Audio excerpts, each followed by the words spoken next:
Okay, now question number 2 from at Let11 and O. What are the chances of LeBron staying in LA if the Lakers don't hit on a superstar in the offseason with the picks they've stocked up? I think they're high. And for a longer answer on this subject, you should check out my conversation with Sam Amick of The Athletic.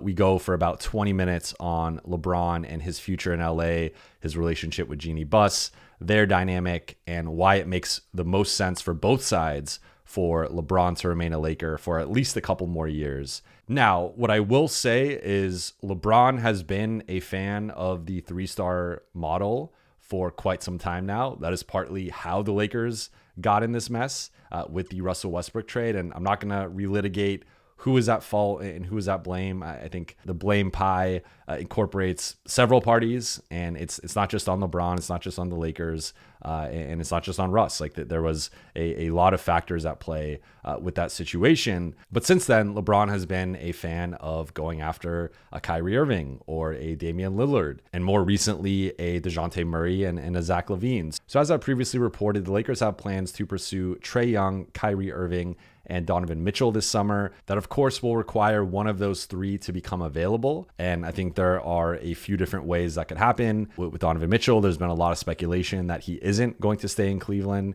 and that maybe even if they make a deep playoff run, he could be available. I do think the two New York teams would have the inside track on landing Mitchell. He is from the tri-state area, and it seems like the Knicks or the Nets are likely to get him if he does leave Cleveland. But then I look at Trae Young, and there's the clutch connection. He's been to Laker playoff games before.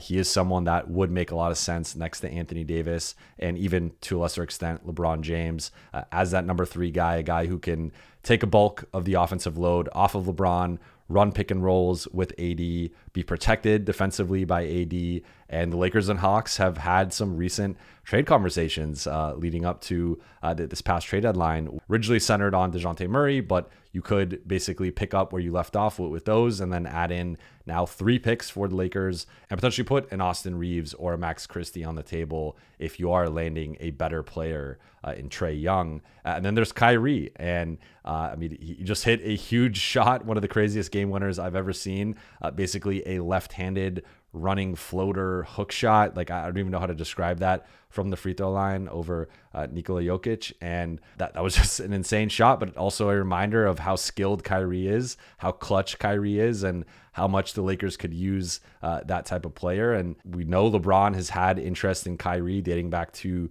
the 2022-23 season. The Lakers didn't end up landing him. He gets traded to the Mavericks. And the Lakers have made multiple attempts to try and get Kyrie, but it just hasn't worked out. But maybe this summer, maybe Dallas flames out in the play-in tournament. Maybe they flame out in round 1. And that front office, that organization has to take a cold, hard look at, is this Kyrie-Luka tandem tenable? And is this something that we can be successful with if our 2-year sample size is not making the playoffs and losing in the play-in or losing in the first round? So I say that all to provide the context of, to my knowledge, LeBron is on board with the 3-star build, and that is what he wants the Lakers to do this summer. But the key here is LeBron's decision date for his $51.4 million player option is June 30th, which is before free agency. So there is a chance the Lakers could pull off a big-time trade around the draft, which is about a week beforehand. But if not, LeBron is going to have to make a decision, be it opting in and extending, opting out and re-signing, opting out and leaving, whatever it is.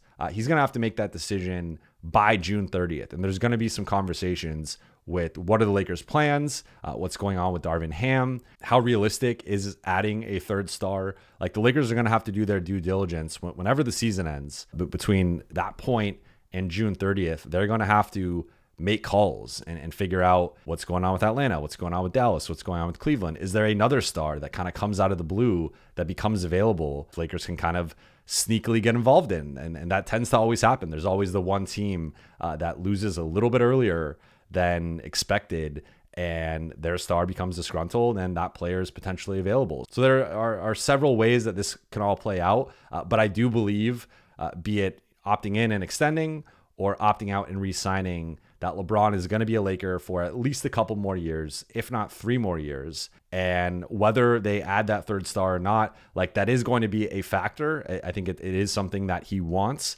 but I don't think it's going to ultimately be the deciding factor. LeBron wants to be a Laker moving forward, and the Lakers want him to be a Laker moving forward. And with both sides on the same page in that regard, I think it's going to happen.